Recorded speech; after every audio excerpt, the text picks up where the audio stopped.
durante 15 años seguidos la persona más rica del mundo y uno de los más famosos exponentes de la revolución de la computación que ocurrió en los años 80. Pero hoy en día, Bill Gates ha quedado en un segundo plano entre los principales multimillonarios de la tecnología. Gates volvió a las noticias hace poco por dos motivos, ninguno de ellos positivo. Primero, cuando en círculos conspiracionistas se lo acusó de estar detrás de la pandemia de COVID-19. Y más recientemente, cuando se anunció su divorcio de su esposa Melinda, junto con quien lidera la fundación caritativa privada más grande del mundo.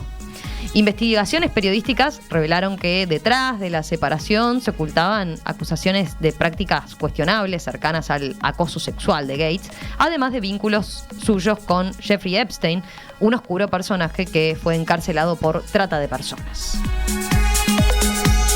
Todo esto nos sirve de disparador, digamos, para volver a un documental que está disponible en Netflix, Bill Gates bajo la lupa, y darle al fundador de Microsoft la misma mirada en profundidad que le hemos dado a otros gigantes de la tecnología, como Mark Zuckerberg de Facebook y WhatsApp, o el chino de Alibaba, Jack Ma. A eso últimamente venimos abocados, o por lo menos es una línea que hemos lanzado en DTI, ¿no? Abocarnos a hablar de los grandes de la tecnología. ¿Cuántas veces hablamos de Elon Musk también, no? Y sus excentricidades. Bueno, hoy vamos a hacerlo entonces, y es el turno de Bill Gates. Vamos a saludar a Gustavo Galino, como siempre. ¿Cómo andas, Gustavo? Buen día. Buen día para todos, ¿cómo andan? ¿Todo bien? Muy bien, muy bien. Acá estamos con el especialista en tecnología, periodista especialista en tecnología y periodista especialista en cine, ¿no? Una buena combinación logramos armar. Acá yo voy a mirar el partido desde la tribuna y en todo caso voy a hacer preguntas, ¿no? Una primera inquietud, Gustavo. Yo decía recién, bueno, nos hemos tirado a esta línea de hablar de los grandes, de las grandes personalidades, además que hay atrás de estas figuras de la tecnología. Bill Gates capaz que es menos personaje público que lo que fue Steve Jobs o lo que hoy en día podemos ver en Elon Musk, ¿no? ¿Tiene un poco menos de excentricidad? ¿Coincidirías con eso? Sí, no. En realidad me parece que es un personaje bastante excéntrico, Gates.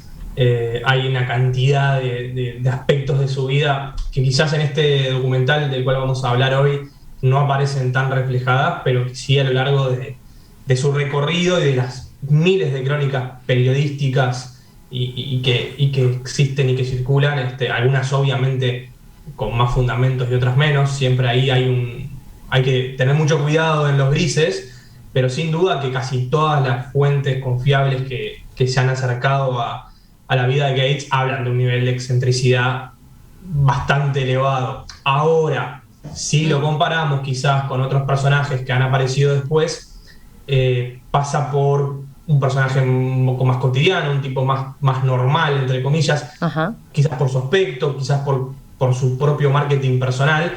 En esa escala, ahí claro, sí podemos hablar de que no se destaca tanto como en su momento Steve Jobs, que era alguien que atraía muchísimo desde el punto de vista de la oratoria o de su propia presencia en escenario.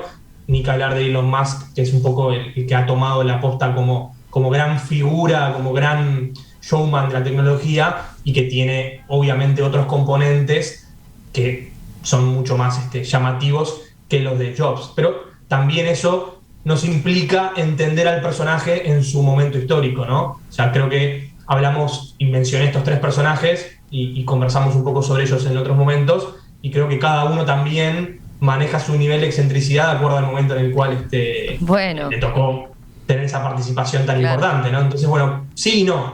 ¿Es excéntrico? Sí. ¿No es tan excéntrico como otros? Quizás también. Esa sería la respuesta que se me ocurre que es más justa para empezar a plantearnos qué pasa con Bill Gates y qué es lo que en definitiva Bill Gates nos deja a todos como figura pública por un lado y como hombre de tecnología por otro, que me parece es donde ha hecho más aporte sin duda. Capaz que, perdón, Romy, pero capaz que no usa esas excentricidades como su marca, eso que Gustavo algo dijo, ¿no? O sea, Elon Musk, por ejemplo, que tiene una hija o un hijo, no me acuerdo, que el nombre es impronunciable, AEX92, no sé qué. Bueno, y cada vez que lanza un producto es como todo el show que montan, ¿no? El show es parte de eso, ¿no? Y el generar expectativa y el hacerlo como algo aspiracional totalmente. Acá estamos hablando entonces de otro tipo, por lo menos, de excentricidad y de un grado menor, entonces, en esa escala, como dice Gustavo, ¿no? Siempre en esa escala. Pero capaz que estaría bueno, Gustavo, recordar un poco, ¿no? ¿Qué fue lo que marcó Bill Gates con Microsoft, ¿no? En la era de las grandes tecnológicas, ¿no? Sí, y hago un breve paréntesis para decir que a Gates lo dejamos mucho de lado, ¿no? Si bien siempre hablamos de Microsoft y si bien siempre está presente por ahí cuando hemos hecho este tipo de mesas hablando de grandes figuras de la tecnología, es verdad que lo dejamos un poco para atrás. Incluso hasta hablamos en 2018 cuando falleció Paul Allen, que fue uno de sus grandes socios en la creación de Microsoft. Terminó falleciendo en octubre de 2018 y en aquel momento hicimos una columna en la cual hablamos mucho de Allen y mucho de Microsoft y quizás no tanto de Bill Gates. O bueno, obviamente hablar de Microsoft es hablar de Bill Gates también, pero no habíamos hecho tanto énfasis en su dirección y sobre todo en su liderazgo puntual. Entonces creo que estábamos bastante en deuda de varios años con este personaje y me parece que por eso está interesante conversarlo hoy, a raíz de las últimas cosas que han sucedido y que tienen un impacto muy importante porque no es un divorcio cualquiera el que va a estar de alguna manera transcurriendo Gates con Melinda, pero a su vez también, bueno, viene a cuento de un poco lo que cuenta este documental, que ahora lo vamos a estar profundizando. Entonces, yendo un poco hacia atrás, varias décadas para atrás, década del 70, década del 80, Bill Gates básicamente, para muchos, y acá siempre en todo esto que vamos a conversar, muchos de los oyentes podrán tener puntos en los cuales discutan, estén de acuerdo, no estén en desacuerdo, porque acá hay mucha subjetividad, pero a grandes rasgos podríamos decir que es uno de los principales actores en uno de los cambios y de las revoluciones a nivel mundial más importantes que se hayan dado. O sea, realmente uno puede decir, simplificando todo esto, que Bill Gates cambió el mundo. Fue uno de los promotores de un cambio radical en el mundo tal cual lo conocemos, tal cual lo vivimos en nuestra, digamos, en nuestra cotidiana, en nuestra rutina. Había un mundo pre-Bill Gates, o pre-Microsoft, si quieren, para no serlo tan personalista, y hay un mundo posterior a Microsoft. ¿Por qué? Bueno, porque justamente este personaje estaba en el momento justo, en el lugar indicado, con las personas indicadas, y con esa visión y esa inquietud característica de quienes en aquellos años entendieron que había un mundo por crear y que había una oportunidad no solamente tecnológica, sino también cultural de llevar adelante un gran cambio. ¿Cómo lo hicieron? Bueno, a través de la computación. Bill Gates es un nerd, es un genio de la computación, es un genio de los códigos, alguien que también lo relata así este documental, pero está inmerso en todas las crónicas y en todos los relatos que lo han ido acompañando a lo largo de su trayectoria, como una persona que no descansaba hasta lograr el objetivo de tener pronto ese código fuente, ese lenguaje de programación, esa implementación de software que servía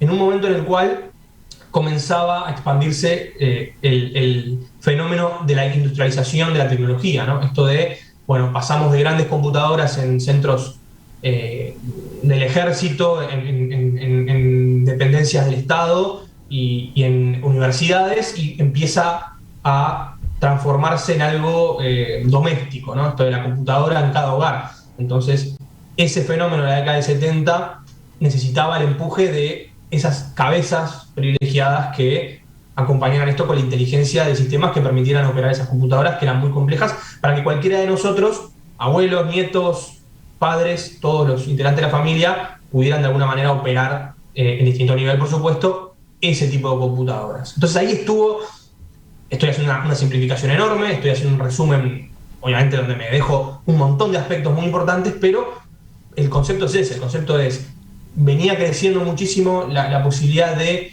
cada vez los chips más pequeños, los tamaños de las computadoras se iban reduciendo, empezaban a aparecer las pantallas, todo eso iba generando una convergencia, y en paralelo se precisaba que gente muy inteligente, muy estimulada, muy pujante, le pusiera a eso la contraparte que era la lógica, el sistema, la operatividad. Y eso fue lo que logró Gates, de alguna manera, ¿no? Darle a esas máquinas, a esa robustez de computadoras, de hardware, de lo que se llama, así coloquialmente, los fierros, inteligencia, ¿no? Sentido, objetivos, orientación. Todo eso, bueno, a partir de un montón de servicios que fue brindando Gates con varios socios que tuvo a lo largo del tiempo, y en un momento se dio cuenta que tenía un potencial enorme su empresa para no solamente ofrecer soluciones a medida para, de vuelta, centros educativos, universidades, centros militares, etcétera, sino para llevar eso al terreno de la computadora en cada hogar. Y eso generó que, bueno, Microsoft fuera la llave hacia lo que conocemos hoy como el mundo de las computadoras, de internet, de las laptops, de todo lo que hoy para nosotros ya es obvio, y formó parte de esa primera gran etapa del mundo de internet, si se quiere, donde él, por supuesto, a través del software también tuvo una incidencia muy importante, más allá de que sé que después Gastón va a criticar que en realidad Internet Explorer es una porquería y todo, está bien, eso después abrimos la discusión y nos podemos pelear o no, pero realmente en su momento de iniciación fue una herramienta indispensable, también con polémica, que lo podemos conversar y obviamente lo vamos a analizar, pero sin esa participación, sin ese rol preponderante de la empresa, probablemente el proceso hubiese sido mucho más lento, quizás organizado por otros, nunca lo sabremos. La realidad es que fue así, y con todas esas imperfecciones y con todas esas críticas que podemos hacer, por supuesto, porque hay muchos detractores que tienen obviamente muchos argumentos. ¿Y lo catalogás a Gastón ahí, entonces? No, yo contra Windows no. Contra otras cosas, sí, yo soy, eso sí, usuario de Windows siempre y eso creo que es una clave, que es una usabilidad fácil, ¿no? O el Windows, que quizás es el producto más famoso de Microsoft, Windows y el paquete de Office, ¿no? O el Word, el Excel, el PowerPoint. Antes hizo otras cosas, que esto se ve también en este documental, que cosas que para mí son más difíciles de entender, pero no sé qué son, tipo el MS2 o esas cosas que son previas, de una generación previa de computación un poco menos amigable. Pero yo cuando agarro una Mac, por ejemplo, me cuesta entender cómo usarla. Supongo que después te acostumbras. Me podrás decir vos, Romy, que sos usuaria. Pero para mí Windows es facilísimo. Desde la barra que dice inicio hasta cada cosa o sea, te sentás sin haber usado una computadora y no es muy difícil por dónde ir. Y eso es clave en el éxito, me imagino yo, ¿no, Gustavo? Si bien lo escuchabas a Steve Jobs en aquella charla famosa que dio en una universidad, y él dice todo lo que hizo Microsoft nos lo copió a nosotros. Pero no sé entonces cuán original fue lo que hizo Microsoft en su momento, pero sí lo acercó a la gente, ¿no? Bueno, mira sí. Por ejemplo, Gustavo, este mensaje. Ignacio dice: Gates no inventó ni el sistema 2, ni tampoco el mouse y la interfaz gráfica, pero fue tremendamente hábil para venderlos en forma masiva. Uh-huh. Correcto. Esa fue la etapa, obviamente, posterior a poder haber tenido la visión, ¿no? O sea, Gates tuvo la visión y entendió cómo llevar a cabo eso y cómo modelar ese sistema para generarse un modelo de negocio suficientemente atractivo y robusto para hacer lo que hizo, que fue llevar su sistema operativo y sus soluciones a la mayor cantidad de hogares posibles. O sea, claramente ese fue el principal éxito, que no quita que a su vez, en paralelo, bueno, se desarrollaron a través de Windows una cantidad de soluciones que en su momento realmente fueron muy importantes, más allá de que haya tomado los elementos de otros creadores. Obviamente que ahí hay toda una discusión sobre quién llegó primero, cuál fue la primera expresión de eso, o cómo Microsoft, ya siendo una empresa obviamente preponderante, con mucha fuerza, fue como de alguna manera captando todos esos esfuerzos y fue adquiriendo una cantidad de pequeñas empresas o directamente imponiéndoles unas medidas y sacándolas del mercado, que fue obviamente algo que después Microsoft lo tuvo que enfrentar en un juicio famosísimo, del cual después vamos a poder hablar.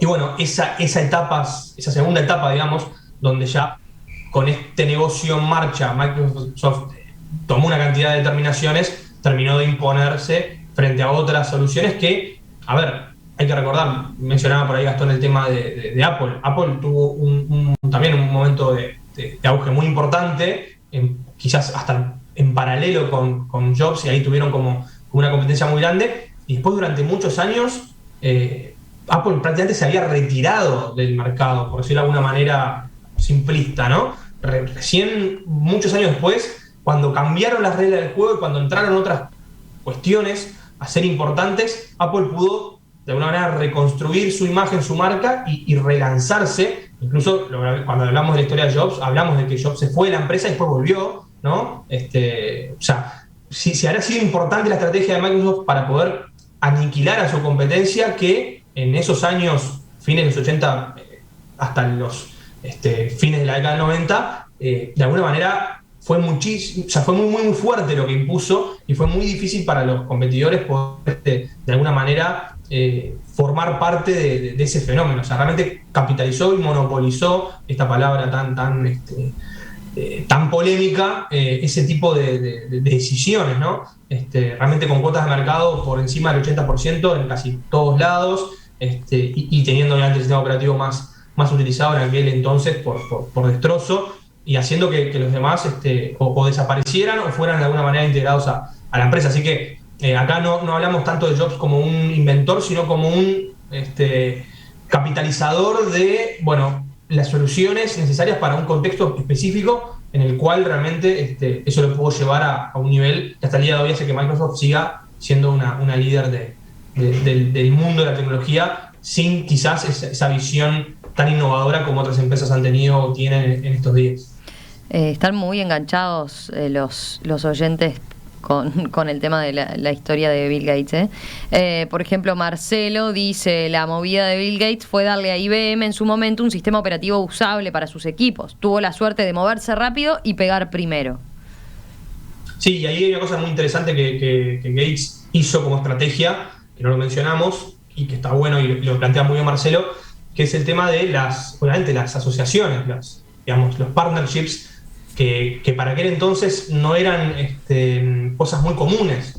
O sea, al menos a ese nivel, a esa escala no era tan común. Muchas veces se pensaba que cada empresa quería como fortalecer su marca y su propia presencia, y eso de asociarse con otras no estaba tan bien visto, entre comillas, como hoy, ¿no? Que hoy vemos que hay de todo tipo de asociaciones entre hardware, software o entre software en sí y demás. De hecho, bueno, Microsoft está asociado con Samsung, con otras empresas que en la cual son más fuertes en otros desarrollos, y tratan de esa manera también de generar como un ida y vuelta o como un ecosistema de desarrollo que durante muchos años no fue la estrategia tampoco. Y con Jobs, bueno, con el tema de IBM, obviamente fue una de sus principales virtudes y aciertos frente a otros competidores que se mantuvieron más aislados, justamente porque en aquel momento IBM tenía un gran avance en lo que tenía que ver con llevar las computadoras a los hogares. Uh-huh. Era una marca que había logrado establecerse muy fuerte como creadora de esos dispositivos que la gente compraba masivamente. Entonces, la visión de Jobs, de decir, bueno, si estos dispositivos están masivos, nosotros tenemos que meternos en esa línea y asociarnos a esa idea de masividad. Creo que fue durante muchos años una de las cosas que predominaron en la estrategia de Jobs, ¿no? Esto de estar... De Gates, ¿no, Gustavo? De Gates. Perdón, de Bill Gates, perdón. Ahí el inconsciente. De Gates, fue como su digamos, a diferencia justamente de Jobs, yo lo venía con mi razonamiento por ese lado. O sea, Jobs o Apple se había cerrado mucho sobre su ecosistema y eso le hizo perder fuerza, ¿no? Todo lo que fue la primera etapa de Macintosh, y bueno, Windows de alguna manera siendo mucho más flexible con sus licencias y con sus posibilidades, junto con otros creadores o con otros fabricantes, mejor dicho, sería la palabra correcta, para poder de alguna manera llevar los productos a más gente. Y estoy de acuerdo con Marcelo, ahí tuvo una decisión que seguramente, visto esto obviamente en retrospectiva, fue de las más inteligentes que tuvo en aquel momento Gates. Hoy, sin embargo, quedó ya en los últimos años, Microsoft fue quedando como una especie de jugador clase B, ¿no? O sea, Windows quedó, si bien yo lo uso y en las oficinas debe ser lo que más se usa, quedó a nivel marca, como que Apple quedó como el premium, ¿no? Y Windows como el segundito, y ni que hablar en móvil, ¿no? En móvil Windows no existe. Tuvieron el Windows Phone, que lo usaban con Nokia, por ejemplo, pero hoy ni Nokia ni Windows Phone existen, ¿no? Nokia debe seguir existiendo, pero no es un jugador de peso. Nokia existe y se relanzó como marca hace un par de años, Pero el experimento con el sistema operativo móvil de Windows no funcionó. O sea, hoy en día son los dos sistemas operativos, son el iOS, el de Apple, o sea, el de los iPhone, y el Android de todos los demás, ¿no? Windows no usa nadie. No, y de hecho es un sistema operativo que ya está descontinuado y que es una de las, obviamente, cuestiones que tienen que ver con la otra etapa, ¿no? Yo siempre que hablamos de Gates y de Microsoft y esta primera etapa el mundo tal como lo conocemos hoy y con las computadoras y todo esto, después vino la segunda ola, que fue la ola mobile, que ya fue cuando Gates, pero estoy con Jobs, lo tengo acá, cuando Gates de alguna manera ya se había apartado bastante de lo que es la estructura de Microsoft. Ya estamos hablando que el mundo mobile tal como lo conocemos, estando en 2021, lleva una década, ¿no? Más o menos en 2010 podríamos poner como una fecha donde empezaron a hacerse fuertes los teléfonos inteligentes con sistemas operativos ya con un cierto nivel de sofisticación, y en aquel momento Gates ya estaba bastante alejado incluso de la propia operativa de Microsoft y mucho más centrado en otros proyectos que no tienen tanto que ver con el desarrollo de software o de tecnología. Esto no quiere decir que te estoy diciendo que sí, porque resaltemos eso, ¿no? Ahora hace años que está alejado de la empresa como tal, ¿no? Se fue en, 2008, por ahí. Exacto, en 2008 es cuando es el primer momento en el cual realmente a nivel cargo ejecutivo se pone a un costado y obviamente deja el control de la empresa en otros ejecutivos. Obviamente mucha gente sigue diciendo, bueno, pero eso es meramente instructivo, meramente para afuera, qué podía pasar puertas para adentro. Y es verdad, eso nunca lo sabremos exactamente, pero sí que es una señal muy fuerte de mantener una distancia, ¿no? con lo que es el proyecto de la empresa y sobre todo con la dedicación a la empresa. Recordemos lo que decíamos al principio, Bill Gates, un workaholic, un fanático, un tipo que se pasaba días y noches y horas enteras dedicados solamente a poder desarrollar su empresa. Obviamente eso tiene un tiempo en el cual el desgaste es muy grande, y ya para ese momento se notaba que con una empresa tan consolidada, con una presencia tan fuerte, quizás había proyectos que ya no lo llenaban tanto a Gates, ¿no? O sea, ya no lo... vamos a desarrollar otro sistema operativo. Difícil, ¿no? La motivación, claro, seguramente en ese momento era distinta, y parecería que Gates no se interesó mucho por el tema de lo mobile, al menos en estos términos, siempre hablando con el diario del lunes y viendo cómo fueron los movimientos estratégicos, ¿no? Más allá de las cuestiones más personales. Entonces, esos movimientos estratégicos también marcaron que como decía Gastón, que ese sistema operativo fracasara, como también fracasaron otros. O sea, Microsoft es una historia de éxitos y de fracasos. Seguramente los éxitos fueron tan fuertes en un momento tan clave que hace que la empresa tenga como ese margen, claro, para poder seguir. Sí, con eso que señalaba Gastón, ¿no? Últimamente lleva varias perdidas, digamos, o perdió pie en esa innovación. Pensaba, por ejemplo, ya con el retirado, pero en Skype, ¿no? Skype, uno podía decir, bueno, era el momento para estallar en la pandemia ahora, y le aparece, claro, desapareció, porque hoy Zoom, chao, ¿no? Sí, bueno, quizás ahí también lo que yo siempre digo, los momentos y las coyunturas son muy importantes, y hoy, estando en el momento de la fotografía, es muy difícil determinar exactamente cuáles son los elementos que pudieron faltar o que pudieron no determinar que esa plataforma o como otras se impongan. Sin embargo, Microsoft, por otra parte, potenció muchísimo digamos, que creciera a nivel corporativo y educativo la plataforma Teams. Entonces, tampoco es que perdió porque el Skype que todo más en desuso, sino que hizo un foco mucho más fuerte de vuelta en lo que es fuerte para Microsoft, que es el tema corporativo. Y ahí también hay una cuestión que vale la pena aclarar, porque sé que muchos oyentes escuchándome dirán, bueno, pero vos hablás del tema de hogar, el tema de llegar a cada casa. Eso fue una etapa, y la etapa paralela y muy fuerte también, que apoyó muchísimo este proceso, es que la gente de las empresas también tenía esta herramienta, ¿no? Entonces, si vos ibas a la empresa y tenías la experiencia Windows, era normal o era esperable que también lo tuvieras en tu casa, porque bueno, de alguna manera querías tener los mismos sistemas, ¿no? O sea, esa es una lógica también muy de diario del lunes, pero muy de estar en todos los lugares del juego. Entonces Microsoft es una empresa que siempre tuvo un foco muy importante en lo corporativo y que se hizo muy fuerte en ese aspecto también, no solamente en llevar el sistema operativo al hogar y llevar la computadora dotada de un sistema ágil y eficiente al hogar. Bueno, lo de ágil y eficiente también lo podemos discutir porque hubo muchas épocas donde no lo era tanto, por distintos motivos que también podríamos conversar obviamente, pero en definitiva el concepto de estar y de poder distribuir esa licencia corporativamente le generó a la empresa un foco de negocio que hasta el día de hoy sigue replicando, porque Teams es una plataforma que, si bien se puede usar obviamente a nivel doméstico, tiene un fuerte foco en lo que es empresarial y lo que es educativo, y eso implica un modelo de negocio también muy particular que quizás Skype no tenía, ¿no? Entonces ahí también, bueno, hay que analizar exactamente el posicionamiento de cada producto y para qué estaba pensado.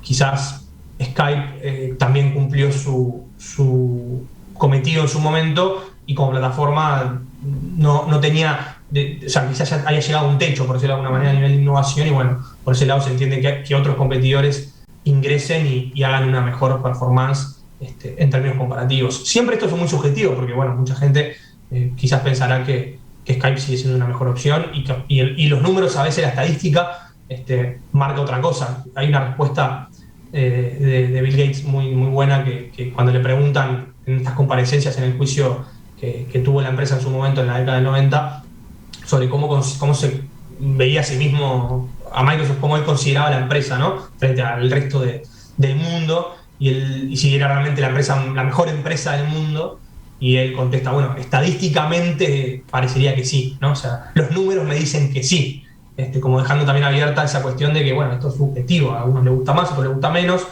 se generan vínculos emocionales con las marcas, con los productos, si sabemos de eso, y si después otros habrán aprovechado esa dimensión mucho más que Microsoft incluso, pero la realidad es esa, o sea, estadísticamente hay Microsoft... varios que recuerdan, por ejemplo, a ver si encuentro ahora los mensajes que hacen referencia a eso, ¿no? Pero hay varios que recuerdan lo que a Bill Gates dándole financiación a Steve Jobs, o al revés, Steve Jobs yendo a, en su momento, pedirle financiación y una mano a Bill Gates, ¿no?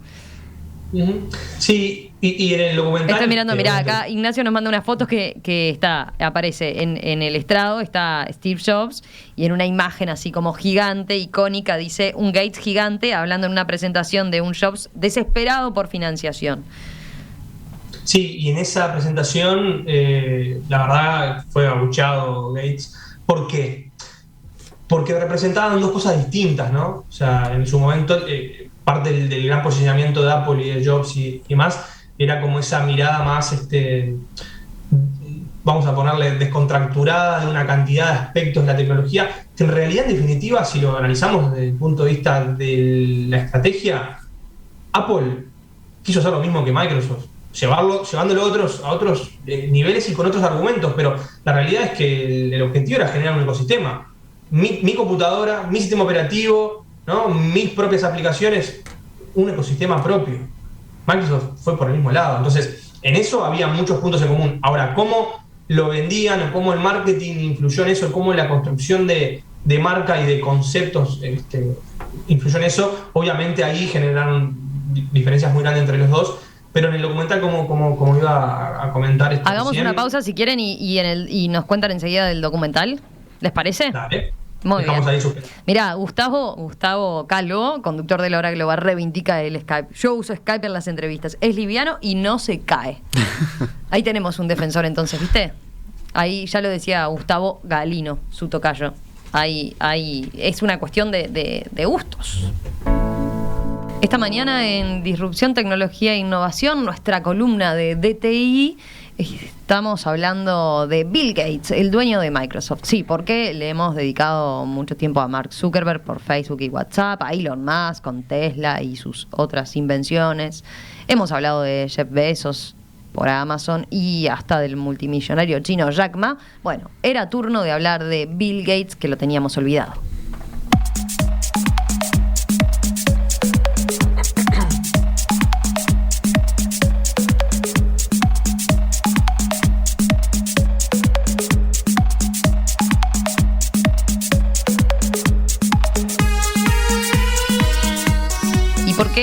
lo trajimos a Bill en esta mañana, bueno, nos parecía que había un par de aspectos que hacía que esté su nombre arriba de la mesa, digamos, ¿no?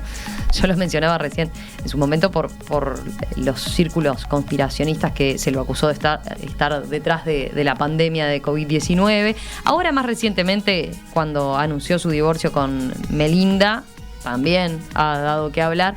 Pero también nos parecía un buen pretexto el traer un documental que ya lleva tiempo disponible en Netflix. No es nuevo necesariamente, pero profundiza en lo que es su trayectoria, ¿no? Que se llama Bill Gates bajo la lupa.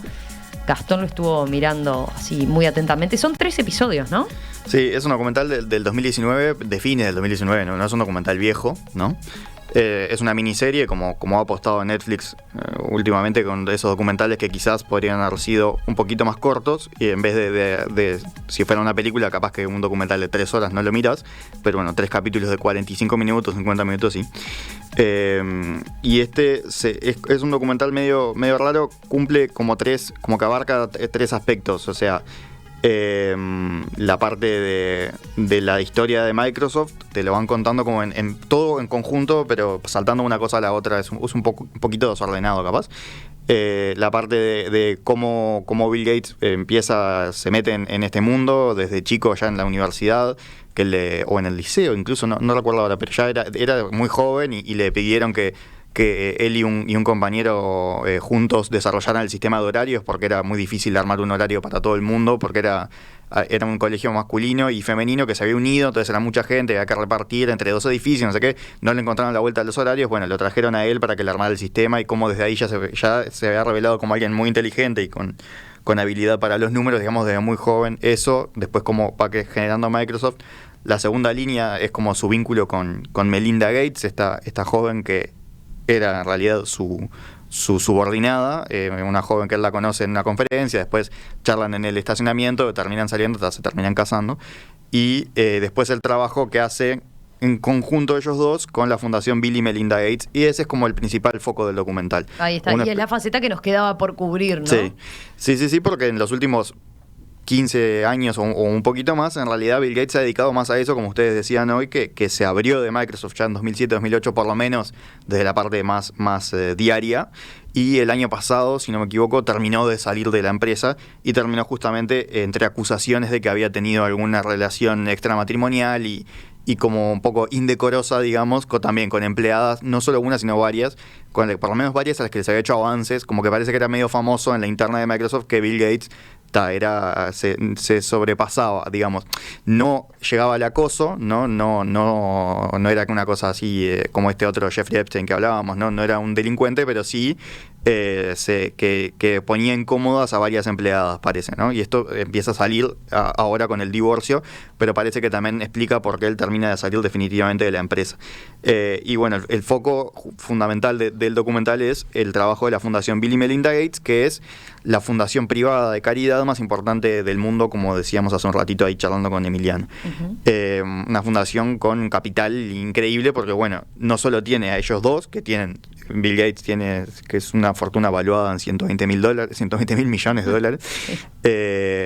Y además tiene también el aporte de otros. Por ejemplo, en el documental aparece mucho Warren Buffett, otro de los grandes multimillonarios, en su caso un financista, si no me equivoco, y también que le ha financiado y le ha aportado financiamiento. La fundación de él, en cada capítulo muestran una de las líneas de trabajo. En el primero muestran el interés que tenía Gates por desarrollar un sistema de saneamiento más eficiente, digamos, para los lugares donde, por ejemplo, en países muy pobres, y muestran cómo tiran los excrementos, terminan en el agua, y primero la gente vive entre la contaminación y además se contamina el agua, y es toda una cadena de contaminación, ¿no? Entonces decía, ahí no hay plata para hacer un saneamiento como la gente, necesitamos un nuevo water que funcione solo. Entonces, cómo abre un llamado y se presenta cantidad de gente de diferentes universidades a presentar modelos de water que funcionen. Había uno que por los mismos excrementos se quemaban y eso generaba la energía para que se tirara la cadena, digamos, como que era sin agua, creo que funcionaba incluso, o sea, era todo, no pensaba nada, tenías que llevar el water, lo dejabas en la casa, claro, era muy caro, entonces tenía ese aspecto, pero era como un proyecto bastante incipiente que estaban haciendo. Después, en el segundo capítulo hablan de las campañas de vacunación y ahí aparece el vínculo con el COVID-19, ¿no? No aparece obviamente en el documental porque es previo, pero el tema de la vacunación él ya estaba muy metido, intentando erradicar la polio en los países africanos donde todavía la polio era un problema, incluido problemas porque de repente los vacunadores no tenían mapas de los países porque no había mapas actualizados, entonces cosas muy que uno siente que es solucionado hace décadas, ¿no? Y sin embargo, en algunas zonas de países africanos, los vacunadores no sabían dónde estaban los pueblos, entonces no podían ir a los pueblos y seguía habiendo epidemias de polio. Y ese objetivo parece que se cumplió el año pasado, por lo menos no hubo polio en esos países, como que posteriormente al documental, que en el documental todavía no habían logrado la meta, la Fundación Bill y Melinda Gates con su apoyo parece que logró eso. Y el tercer capítulo, el último, que es para mí lo más interesante, yo no tenía ni idea, el trabajo de esta fundación apoyando el desarrollo de un nuevo tipo de reactor nuclear que sea más seguro y que incluso funcionaría con los desechos nucleares que existen hoy.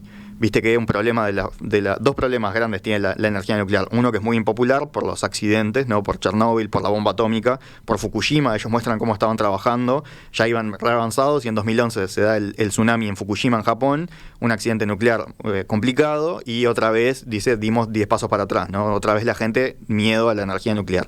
Ellos la defienden como muy beneficiosa para el cambio climático.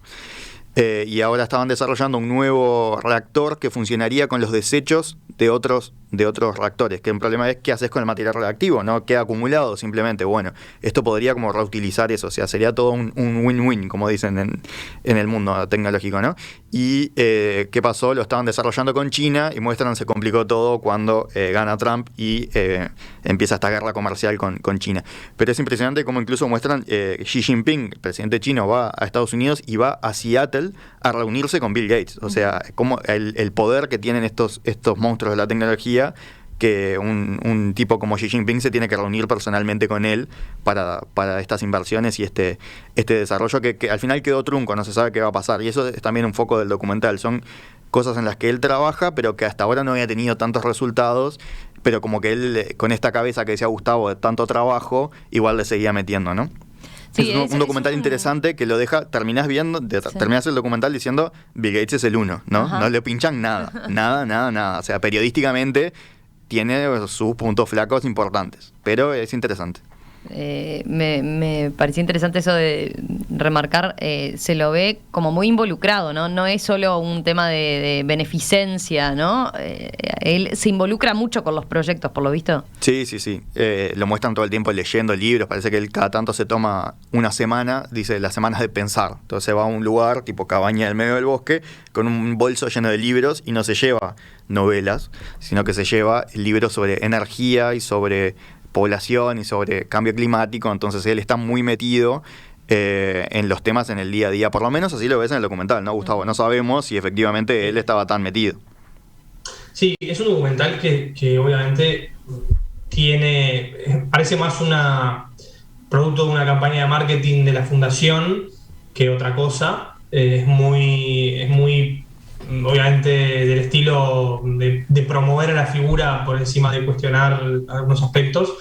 En el tercer capítulo de repente aparece algún atisbo de crítica o de autocrítica, porque en realidad en definitiva le terminan preguntando a él si encuentra alguna autocrítica en alguna de sus decisiones más polémicas o de alguna de sus participaciones más polémicas. Sí, porque aparece el juicio que enfrentó Microsoft a fines de los 90, a principios de los 2000, por prácticas monopólicas, que es algo parecido a lo que está pasando hoy con Facebook y Google, ¿no? Que todavía se está investigando. En el caso de ellos, llegaron a Microsoft, la llegaron a condenar por prácticas monopólicas.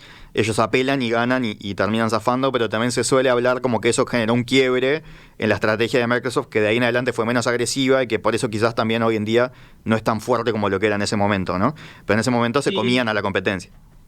Sí, y es verdad que eso se acompañó de los años posteriores o siguientes en los cuales se hizo muy fuerte el desarrollo de los códigos colaborativos, de la cuestión del open source. O sea, ahí también como siempre digo, ¿no? Los tiempos históricos que acompañan esas grandes decisiones. Microsoft empezó el juicio en el 98, con todas las apelaciones. El juicio terminó en 2004 y tuvo algún capítulo más. Gates deja la empresa, al menos de forma de full time, en 2008, y en el medio de todo ese proceso lo que se venía haciendo era una apertura muy grande hacia el mundo como lo conocemos, del desarrollo colaborativo abierto, que no tiene nada que ver con toda la etapa que habíamos hablado previamente. Entonces, también ese tipo de circunstancias, de momentos, de decisiones, y sobre todo el tema del juicio, digamos, fuera del contexto es muy difícil de entender. Yo creo que el contexto define mucho también qué estrategia termina tomando después la empresa. Pero volviendo brevemente al tema del documental, que de vuelta para mí es como una campaña de la fundación y demás, hay un aspecto que aparece muy presente y que tiene mucho que ver con lo que hablábamos hoy, este tema del divorcio, ¿no? Este divorcio de los $100.000 millones, ¿no? O sea, ¿qué divorcio se viene? El tema de cómo presenta a la fundación y la cuestión de un Bill Gates, como le pasa a otras grandes figuras, que acapara toda la atención y todo el reconocimiento y todo el mérito. Y bueno, ¿qué pasa con Melinda? Este documental, yo creo que si hago el raconto de las veces que Gates o el narrador o los dos dicen que la dirigen de forma igualitaria, de equal parts, no sé, creo que lo dijeron 17 veces, ¿no? En 3 horas de contenido. ¿Por qué? Bueno, porque justamente intentaban de alguna manera mostrar ese estilo de dirección compartido y esa cosa no tan personalista de Gates, algo que parece un esfuerzo superfluo, ¿no? O sea, un esfuerzo imposible, porque la propia figura de Gates le pongas a quien le pongas al lado es muy difícil, ¿no? O sea, ya hay una construcción de mucho tiempo en el cual, obviamente, los esfuerzos de Melinda y se muestran y son muy destacados, y todo su trabajo con el tema del desarrollo de las mujeres y las comunidades, todo esto, notoriamente es muy importante, pero termina siendo un aspecto que pasa a un segundo plano cuando está Gates metido. Entonces, este divorcio también se habla mucho de, bueno, el tema de los roles, el tema de la presencia, el tema de cómo mismo en la fundación se han como bifurcado los caminos y hay como líneas bien distintas de proyectos que cada uno maneja de forma independiente y que también explicarían por qué, bueno, de alguna manera este matrimonio se termina rompiendo. Aparentemente en buenos términos, ¿no? O sea, no se habla tampoco de ninguna crisis ni nada traumático, pero sí está el tema de las acusaciones de infidelidad, el tema de las acusaciones de acoso, que de vuelta, ¿no? En el contexto de cómo se dieron las cosas y cómo era ser un magnate de la tecnología en la década del 90 y cómo vincularse con los empleados y las empleadas en la década del 90, creo que le sucedió a Gates y le ha sucedido a todos. Que no estoy diciendo que esté bien, por supuesto, es absolutamente condenable la actitud tonta. De hecho, hay una crónica que dice que Gates no era agresivo, sino que era estúpido, era tonto, era como el típico bobón que se acerca y se sobrepasa, está haciéndose gracioso con su subordinada, ¿no? Entonces, un tonto, un idiota, pero bueno, no deja de ser obviamente visto con la sensibilidad y visto con la impronta de este momento, seguramente sea muchísimo más condenable de lo que pudo ser en la década del 90, donde pasaban un montón de cosas obviamente incluso peores, y bueno, termina formando parte de una imagen pública de Gates que no es la que quiere mostrar el documental. El documental está obsesionado en mostrar a Gates como un super cerebro y un super nerd freak de la lectura y del procesamiento de datos, que también es un postureo que quizás queda claro si lo pones en los primeros 15 minutos y no hace falta que lo pintan. Yo les iba a preguntar eso. A ver, miren lo que plantea Martín. Dice, muy interesante sin duda, pero uno se pregunta, tal como lo comentaban, ¿es que Netflix nos pone la agenda de lo que tenemos que ver y el contenido de un documental? ¿Dónde queda la visión crítica de una investigación periodística? No se presenta el documental como una investigación periodística, ¿no? Tampoco le echaría la culpa a Netflix, ¿no? Porque este director, el que es David Guggenheim, se llama el director, había hecho otras cosas medio parecidas. Ah, bien, es un estilo, pero no se presenta como una cosa de periodismo independiente, ¿no? Y sí, el nombre en inglés es Inside Bill's Brain, es como dentro del cerebro de Bill Gates. Y claro, lo que te tratan de mostrar es el cerebro de Bill Gates es bueno. ¿Entendés? No lo van a pinchar y ahí queda la duda de cuánto estuvo involucrado Bill Gates en cuanto a, por ejemplo, si lo pagó él, ¿no? Esto que decía Gustavo, si es una campaña de marketing. Claro. Uno quiere creer que no, pero que capaz que lo enamoró al documentalista. Lo cierto es que no lo pincha. Sí, y hay una cosa dos cosas quiero decir. Una, vean la escena en la cual le preguntan a Melinda qué hay en el cerebro de Bill Gates, punto número 1. Vean esa, o sea, presten atención a esa escena, que me parece que también eso marca mucho. Y 2... Ay, me dejas con una intriga. Esto, sin spoilear, ¿no? O sea, vean esa escena, ¿no? Y lo segundo es, esto me parece que este tipo de contenido hay que entenderlo como un contenido muy institucional. De vuelta, en 2019, casi 2020, cuando empezaron a aparecer cosas, sale esto, ¿no? Y creo que lo estamos analizando en ese sentido, en el sentido de que sigue habiendo recursos hasta el día de hoy en los cuales se intentan generar narrativas que de repente ayuden a que determinados personajes que venían en una escalada de mala prensa, por decirlo de una forma sencilla y simplificada, puedan también tener su respuesta. Y Netflix es una buena plataforma para poder vertir contenidos que respondan a esas cosas de mala prensa. Entonces yo no estoy tirando abajo el trabajo periodístico de haber estado 2 años subiéndose el auto con Bill Gates, con Buffett, con todos los amigotes de la fundación y de Microsoft. No critico eso, porque también es interesante desde ese punto de vista, pero sí, obviamente no hay que tomarlo como una pieza maestra del periodismo de investigación, porque no tiene nada de eso. Creo que Gastón ahí lo explicaba muy bien al principio, pero sí, bueno, ayuda a ver cómo se perfila y a conocer algunos aspectos más de Gates, en los cuales lo intenta también mostrar como un hombre sensible, aunque no llora tampoco en ningún momento. Habla de que lloró pero no llora, o cuando parece que va a llorar lo cortan, ¿no? Entonces es como esa cosa que tienen los dos. Melinda también lo tiene, para mi gusto, que es esa... Somos re sensibles, nos reinteresa todo la mejor de la humanidad, y por eso ponemos nuestros miles de millones de dólares en la filantropía, que es evidente y no hay nadie que pueda criticar eso, pero por otro lado somos fríos, ¿no? Somos fríos y calculadores, y los números y los libros. O sea, a mí todo el tiempo me generaba esa, no sé si a usted le pasó lo mismo, me generaba esa cuestión así, con esa dualidad, ¿no?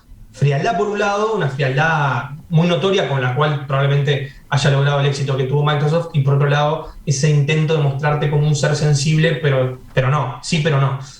A mí por lo menos me dejó esa sensación. Bueno, nos quedamos entonces con la recomendación. Quiero ver específicamente, voy a prestar atención a esa escena que dice Gustavo.